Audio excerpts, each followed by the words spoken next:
سلام دوستان، من بارانم. به چنل یوتیوبم خوش اومدین. اگه با آموزش آشپزی علاقه دارین ما رو دنبال کنین. مادر بزرگم تعریف میکرد اون قدیما زمستونای خیلی سردی داشت خراسان، مثل الان نبود.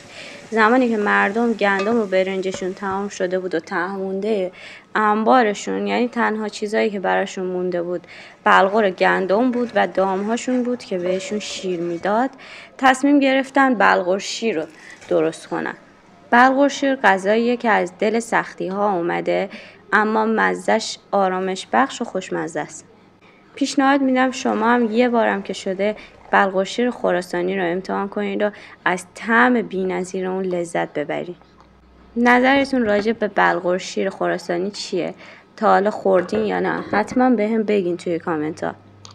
اگه امتحانش نکردین پیشنهاد میکنم یه بارم که شده مزهش رو بچشین. قول میدم بهتون که عاشق این غذای خوشمزه میشین. امیدوارم دوست داشته باشین و لذت ببرین.